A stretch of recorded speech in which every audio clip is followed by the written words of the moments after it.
We start this week's Judaization with the breaking news of a terrorist attack in Australia. And then my guest today, Moshe Feiglin from the Zehut Party. What if the same mindset that blinded Israel to the Hamas threat is now unraveling the West from within? On today's show, Moshe Feiglin, chairman of the Zehut Party and former deputy speaker of the Knesset, and author of the new book, Israel is Just the Beginning. He argues that radical Islam and progressivism are twin ideologies attacking our civilization, and that Israel's war is just the opening chapter of a global struggle. Don't miss this week's show. Welcome back to Judaization here on JNS TV. My name is Josh Haston, correspondent for JNS News. We are in the JNS Media Hub in Jerusalem, the eternal capital of the state of Israel and the Jewish people. It's truly an honor to have in studio Moshe Feiglin, the chairman of the Zehut Party, former deputy speaker of the Israeli Knesset, and author of the new book, Israel is Just the Beginning. And we're going to get into the book. Welcome, Moshe Feiglin. Hello, Josh. Thank you for having me here. So the continuation of the title, Israel is Just the Beginning, How Israel's Fight Against Radical Islam and Progressivism Protects the Identity and Liberty of the Civilized World. And breaking news just now, very relevant, unfortunately, at least 10 unconfirmed people were murdered in Sydney, Australia, on the beach at a Chabad Hanukkah party. Just unbelievable. But unfortunately, it is believable based on what we are seeing in Australia and all over the world. I want you to talk about that. Well, it's hard for me to talk calmly about it because I have a big family in Australia. The great man who established the Chabad community in Australia is the man I'm named after, Moshe Zalman Feiglin. It's the biggest community in Australia today. And you just told me when I marched into your studio about it, and I'm, of course, very much shocked about it, but not surprised at all. What we see today, and I'm talking about it a lot in this book, and people tell me, until we read that book, we didn't really understand what's going on here. What Greta Thunberg wants from us in Gaza. I mean, there's air pollution problems in different places in the world. The global warming did not start at the 7th of October. What does she want from us? Why the feminist international movements, okay, will not condemn the horrible rape at the 7th of October? Why all these UN organizations are totally with Hamas, okay, including involved with the terror act itself? What is the connection between the progressive movement, okay, the big progressive concept that combine all these little things that I was talking about and more, with Islam, and why do they see us, Israel, as their first enemy? Why do we see all these universities in the West, very liberal Western students wearing kafiyas and cheering for Hamas? What's going on? What's going on here? And the answer, Josh, we see here two ideologies, which is the progressivism and the Islam, that their goal is to destroy civilization. Okay, we see that every time in history where the Islamists get somewhere, it become yellow, it become a desert. Okay, this is, we're not surprised about the Islam, but what we should understand about the progressivism, it's the same goal, it's the same thing. It's a little bit strange, and I'll explain why, because on paper, you would think that progressives would see this type of behavior, terrorist attacks and radicalism and whatnot, and condemn it, be on the other side. It doesn't really make sense that these two strange bedfellows are together against the Jewish state and against Judaism on the surface. Unfortunately, 3,000 years of Jewish history has told us, or has taught us, that things aren't always as they seem. I want you to comment on that, please. Of course, it's not about women's rights. It's not about gays' rights. It's like a Babylon Tower. Let me explain. Okay, the progressive concept is basically it's a war against God. This is what it is. Okay.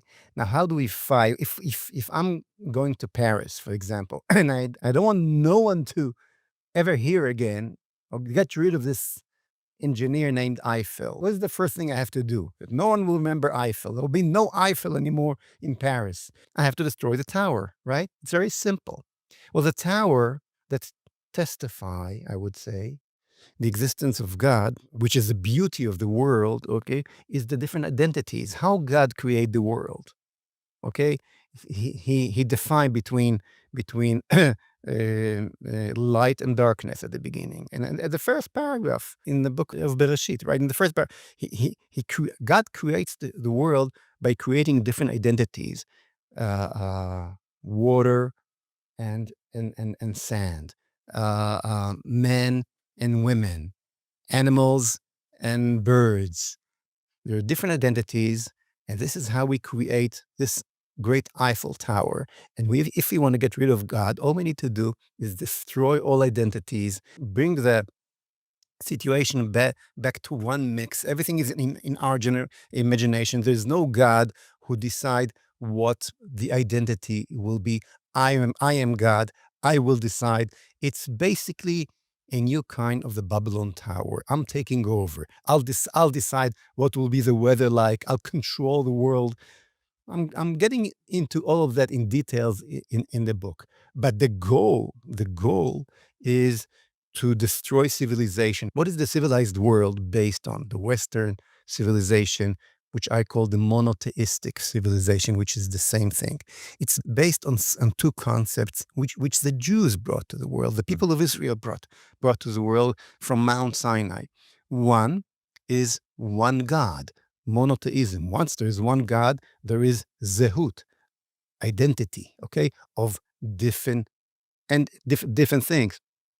And the other thing that came down from Mount Sinai through the people of Israel is the Ten Commandments. Not only that there is God, and then there is identity, and that there is reality. It's not in the eye of the observer. There is an objective reality, and not only that, there is an objective moral.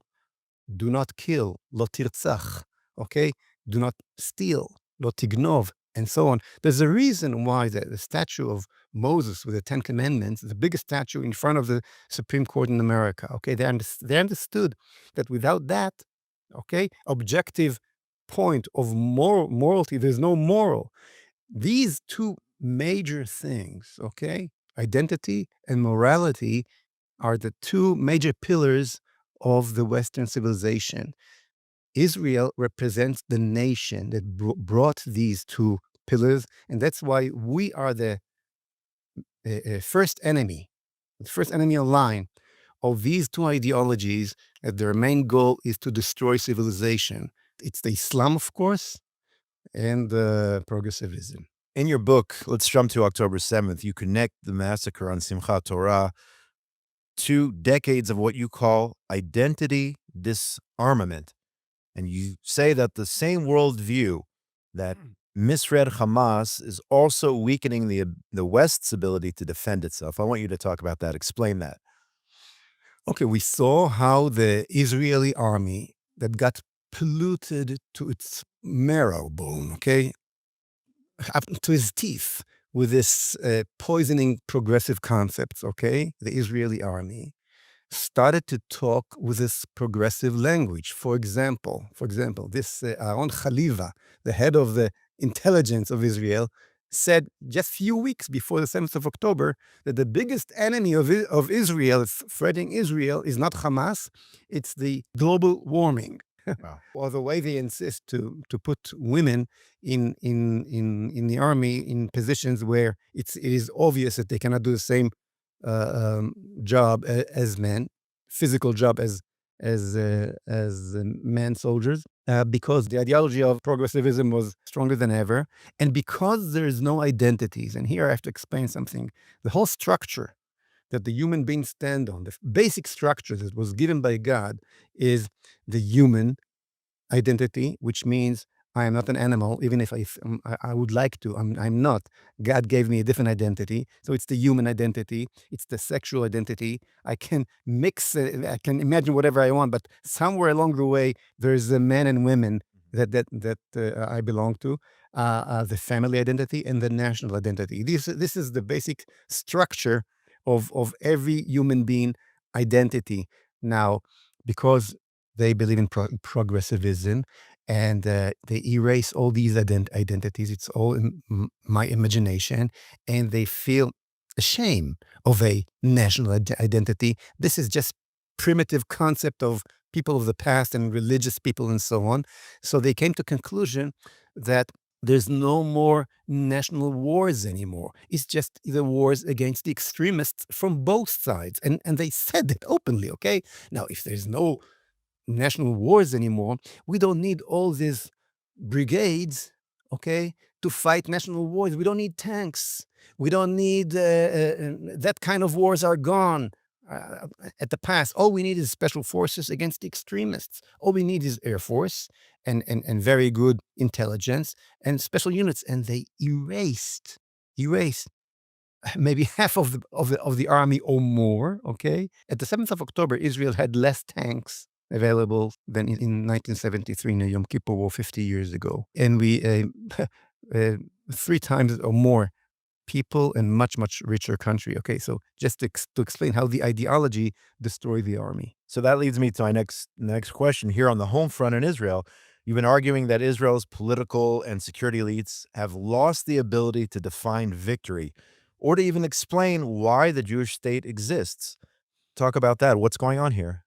Because when you're not connected to your original identity, okay, you're trying to invent yourself as an Israeli, as a nation like other nations, an Israeli instead of Jewish nation, not on top of the Jewish identity, but instead of your Jewish identity. You're trying to invent yourself as a civilian identity. You're losing your basic ability to justify your existence in the Middle East, okay? And you find yourself apologize all the time for your very existence. And at the 7th of October, okay, instead of see it as an opportunity to throw away the Oslo process, to take again all the Gaza Strip immediately, to rebuild Gush Katif, to make with the city of Gaza what you did with the city of Beersheba, for example, what you did with Ramat Aviv, the north of Tel Aviv, which was an Arab village in 1948, Right. what you did with Ashdod and Ashkelon, to do it now with Gaza and to flourish the whole western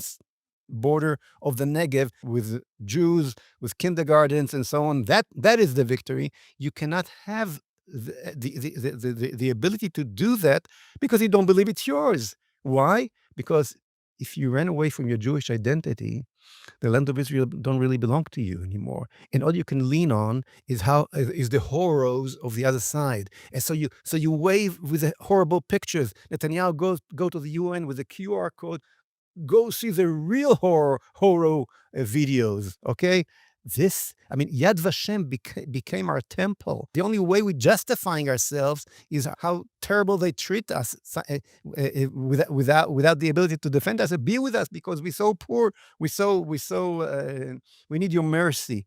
And I knew immediately when I saw that 2 years ago that this reaction will lead to a terrible anti-Semitism wave, which we unfortunately we see today. I always tell people when you come to Israel, the most important place you should visit first, before Yad Vashem, is to go to Ir David, the city of David, to see what this is all about, to see in front of your own eyes thousands of years of history before you get to the Shoah, the Holocaust. You very close. Okay, what would you say?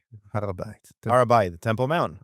You see the Temple Mount on my jacket, and it's also on my shirt. I forgot to take it off before, so it looks a bit ridiculous maybe when I have it on both.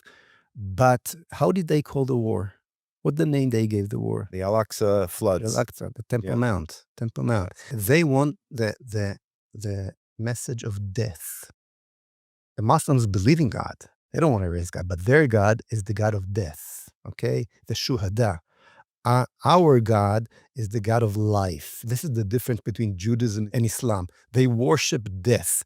We worship life. We want the message of life to radiate from the Temple Mount to the entire world. And they want their message to be explored from the same place. And when they called the war, the flood of Al-Aqsa, okay, and we could not come with an answer. Just gave him a some stupid name from the computer, okay? They w At that moment, they won the war.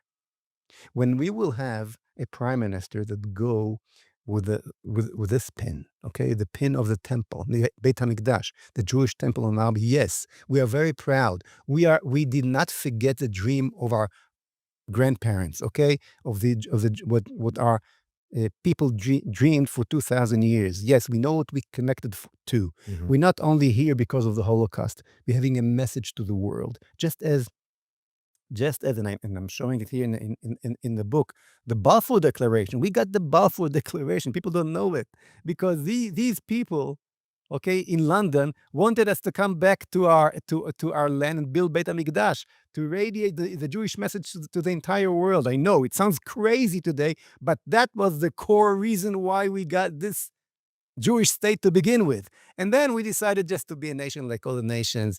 And that's why we have the wars. And it will never end until we'll connect ourselves to our basic goal in life as a nation. So this show is called Judaication. We focus on life in Yudav Shomron. You already talked about Gaza in terms of Israel not reestablishing Gush Katif for now. Hopefully one day we will correct that mistake and reestablish Gush Katif. But where do you stand and what's your vision in terms of sovereignty? We talk about it a lot on this show. You have the sovereignty movement. You have other activists who are promoting sovereignty. Where do you see that headed in Judea and Samaria? Can we expect that anytime soon? Should we expect that anytime soon? What should happen in Yudav Shomron? It's been 58, 59 years, more or less. You know, Josh, that my party, Zehut, ran to the Knesset in 2019.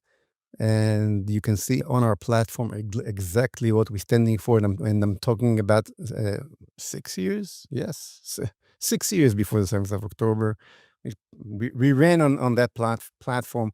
We're talking about full annexation of Judea, Samaria, Gaza, every square inch that belongs to the land of Israel, square inch of the promised land that falls into our hand when we need to defend ourselves, okay?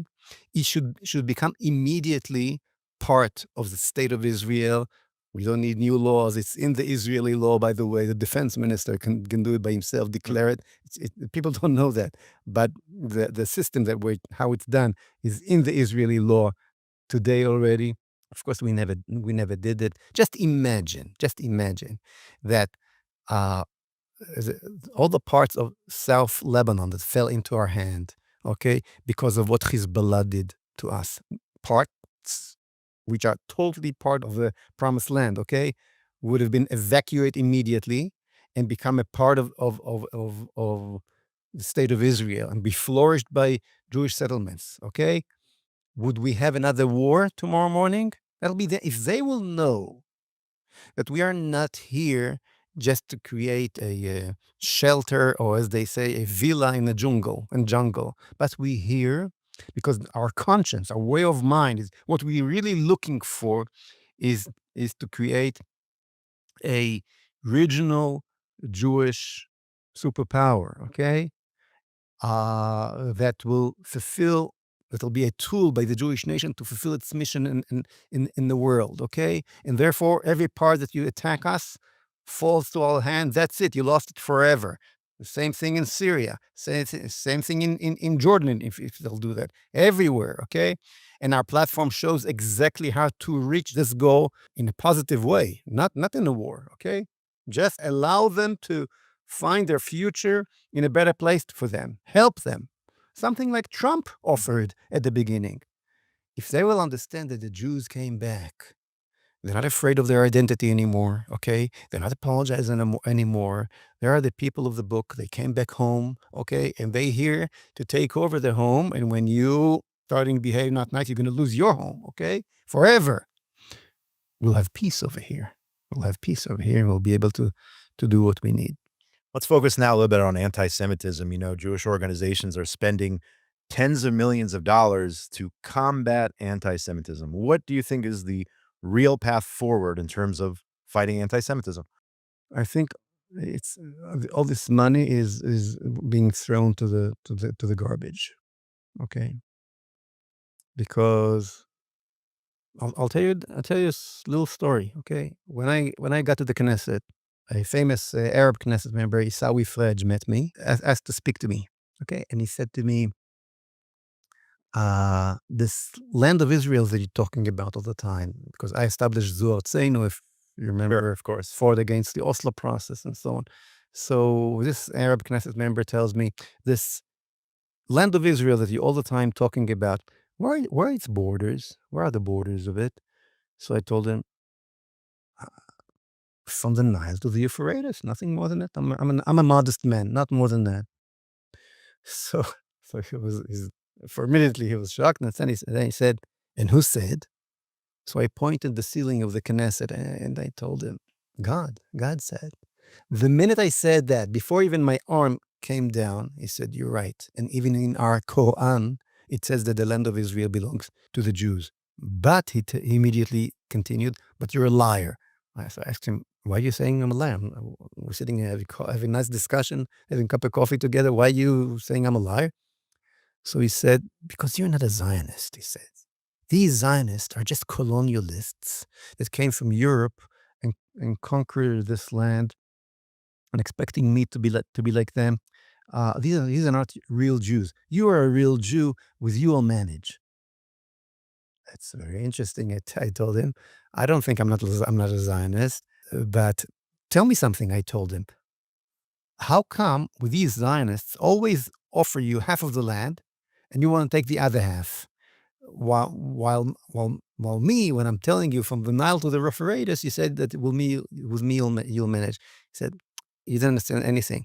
It's not about territories. You belong to here. With you I'll manage.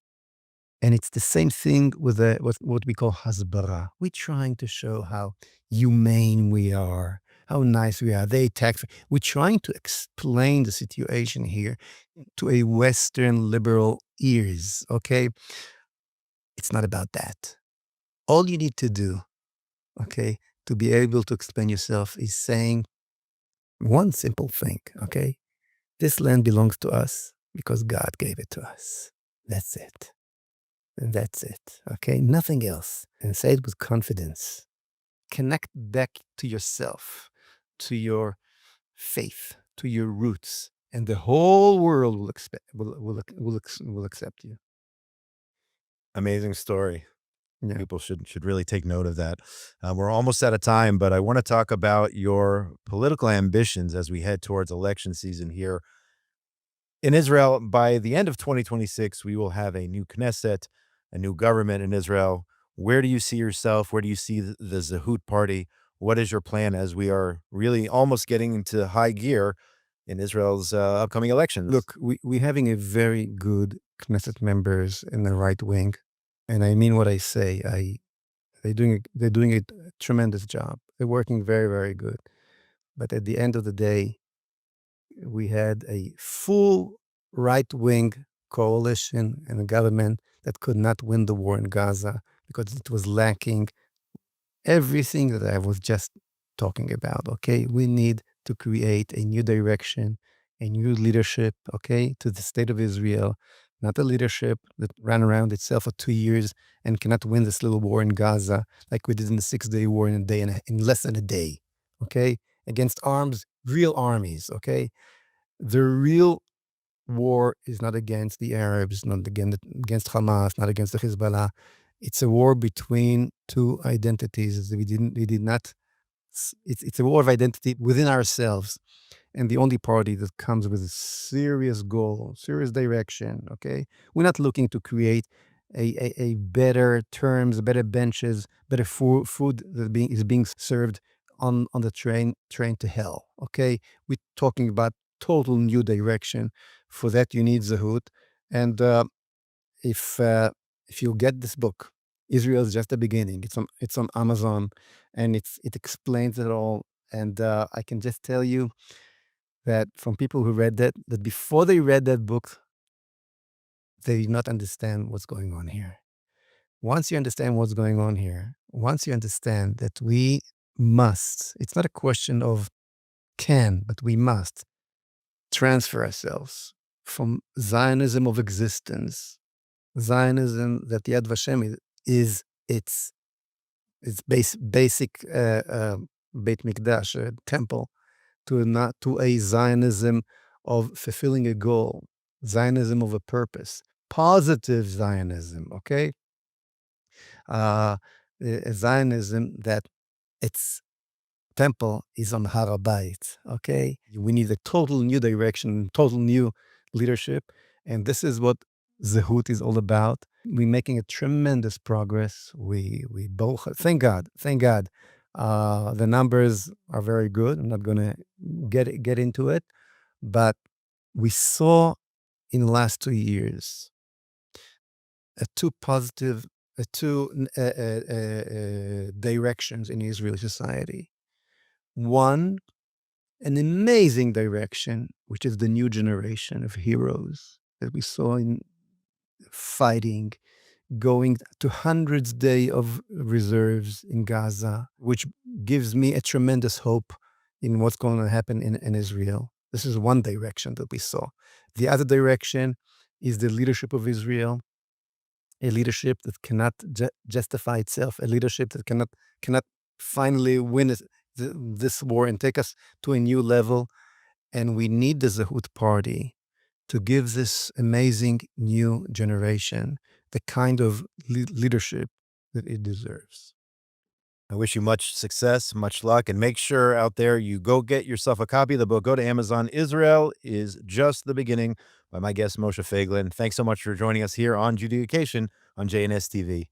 Thank you. Thank you very much, John. I want to give a shout out to the people behind the scenes here, our engineer, Aaron Orgelanter, producer, Esther Eden, Zach Sickerman, Ryan Lifshitz, and Yuri Sveretsky, station manager. Make sure you go to JNS TV for all the amazing content which JNS provides. And of course, go to jns.org for all the latest breaking news from Israel, the Middle East, and the entire Jewish world. And make sure you donate today to jns.org. Have a great week, everybody. We'll see you next week on Judaization here on JNS TV.